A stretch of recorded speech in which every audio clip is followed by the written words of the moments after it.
সবার first happy birthday to me. দেখতে দেখতে 21 বছর কেটে গেল। হ্যাঁ, আজ আমার বার্থডে। জানি না কি বলবো সোশ্যাল মিডিয়ার সামনে। এই 21 বছরে আমি ফার্স্ট আমার কোনো বার্থডেতেই ফার্স্ট কোনো ভিডিও শ্যুট করে আপলোড করছি। যেহেতু আমি বার্থডে কন্টেন্ট ছাড়ছি, সেই সূত্রেই আমি আমার জন্মদিন আজ, তো তাই আমি সেই সূত্রে আমি ভিডিওটা আপলোড করছি। জানি না কেমন কি হবে। ছোটবেলায় এই দিনটাকে আরো আনন্দময় করে তোলার জন্য আমরা কান্নাকাটি করতাম। জন্মদিনটাকে আরো যাতে বড় করে উদযাপন করে তার জন্য আমরা আরো কান্নাকাটি করতাম, বায়না করতাম। একে নিমন্ত্রণ করো, ওকে নিমন্ত্রণ করো, সবাইকে ডেকে খাওয়াতে হবে, কি পাবো আমরা, কত কি, এরকম নানান কত কিছু ছিল ছোটবেলায় আমাদের ভাবনা। কিন্তু এই এই এজে দাঁড়িয়ে না আর ওইসবের কথা মাথায় আসে না।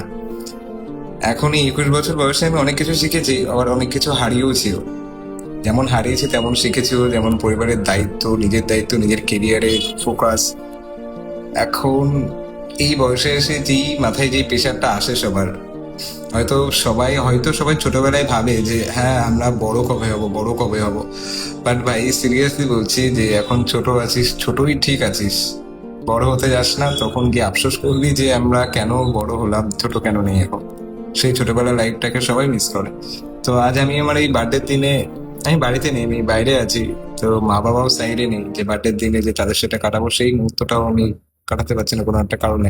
আর এখন এই যে একটাই ফোকাস, কিভাবে নিজের কেরিয়ার দাঁড় করাবো আর কিভাবে মা বাবার পাশে দাঁড়াবো।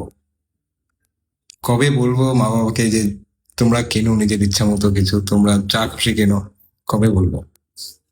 21 বছর তো হয়ে গেল, আর কত বছর লাগবে নিজেকে দাঁড় করাতে? তো ঠিক আছে, আজ আমার 21 তো পূরণ হয়ে গেল, আমার লাইফের 1 বছর কমে আসলো, আলটিমেটলি 1 বছর কমে আসলো।